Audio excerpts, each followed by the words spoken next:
Hi, this is Micornus, Phokane, the leader and the founder of Church Governance Solutions. I want to speak about aspects of leadership that you need to know as a church leader. Aspects of leadership that you need to know as a church leader.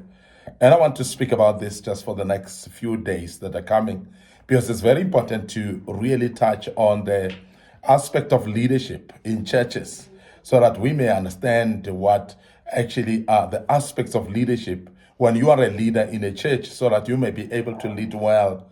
It is very important that the church leader becomes reputable in the sense of being looked up to, because you are very important actually to lead the people of God in the right way of leadership, and so that you can actually inspire confidence unto the people that you are leading in the church.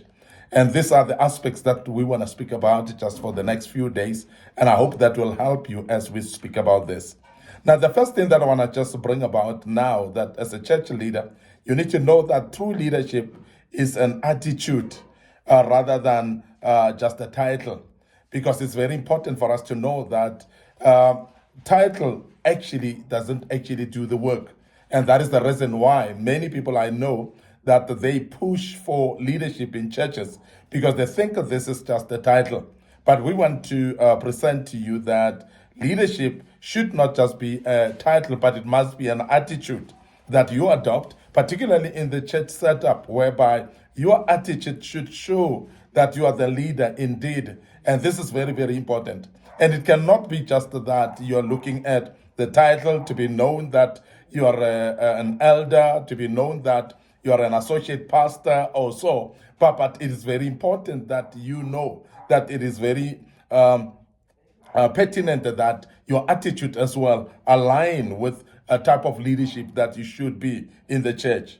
So it's actually very important that you inspire other people. It is actually very important that you inspire rather than manipulate or control people. We have seen in different churches whereby people are put into positions of leadership. They become elders, for instance. They become departmental leaders, for instance. But yet, instead of inspiring people, what they do is they manipulate people. And this is something that in this church setup cannot be accepted, because when you start to manipulate people, you're basically also you're making the people uncomfortable. And that is the reason why we see many churches actually getting empty, because people are leaving because of the manipulation of leadership. And sometimes it's difficult actually to pick it up that people are leaving because of the leadership that is manipulating them. So therefore, when you are a leader, remember that you need to inspire the people. Remember that you need to set an example that people can actually look up to and follow your example, instead of actually looking at somebody who's manipulating them. The more you manipulate people, the more you are divisive in the church as well. And the more you're going to start seeing actually people being uncomfortable in the church to participate. And if they still stay, they will be afraid to participate. But majority of the people start leaving at this particular point when you have the leadership that is manipulating the people. The other aspect that is very important that as a church leader, you need to know aspect of leadership is that influence alone is not leadership. Because most of the time we are actually banking on influencing people. And when you think that you're influencing people, then you think that there's a complete leadership. But we are saying that influence alone cannot be leadership. Leadership is the capacity to influence others through inspiration, motivated in a position, in a passion rather.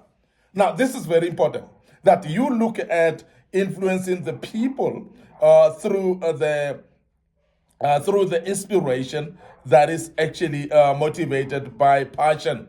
So you must have passion first. You must be an individual who's driven by passion. And when you are somebody who's driven by passion, the inner passion in you then shows the leadership outside of you, whereby people can actually look at you and say, that is an example that we want to follow. Because the inspiration that you will be showing, that is coming from passion. When people look at you, then they know that this is the type of leader that we want to follow. This is the type of leader that we want to subject ourselves to. This is the type of leader that we want to submit to. Remember that you need the people to actually voluntarily feel that they want to submit under your leadership, because they would have seen the exemplary life that you live, or example that you show with the type of leadership that you have. And that's the reason that we say that influence alone may not be defining leadership, but you need that leadership that is having the capacity to influence others, but through also the inspiration that is motivated by passion. That's very important. So we also emphasize that we need this passion that is generated by a vision. Because when a passion is actually just somebody who's pepping themselves up, making themselves to feel excited about things and so on, but there's no vision at all, that passion then is not sustainable. You realize that that passion will be just for a moment, but it's difficult to sustain that passion to continue with it. Now, as a church leader, you need a passion that is sustainable. You need passion that will remain in you, that will be able actually to be looked at and say, the passion that I had yesterday is still here. The passion that you had last year is still the passion that you have, but that is driven by the vision when you've got a vision within you. Now, that is the reason why, as Church Covenant Solution, we always emphasize that when you are a leader in a church, you must adopt the vision from the visionary. And you must understand the vision, and you must actually seamlessly be part of the vision to an extent that the vision instill passion from you. And when you have bought into the vision, and therefore you're passionate about it, that is the way you're going to influence others. And that's the reason why we have seen in many churches that elders that are not buying into the vision, they struggle actually to inspire people. They struggle to influence people as well, because you will influence people when you've bought fully into the vision and you are living the vision yourself, and you become an example. And that is the reason why you will see those elders and associate pastors that didn't buy into a vision. They will struggle actually to attend prayer meetings. They will struggle to attend any other midweek service. They will be actually be attending only on Sunday services, and struggle actually to attend any other meeting.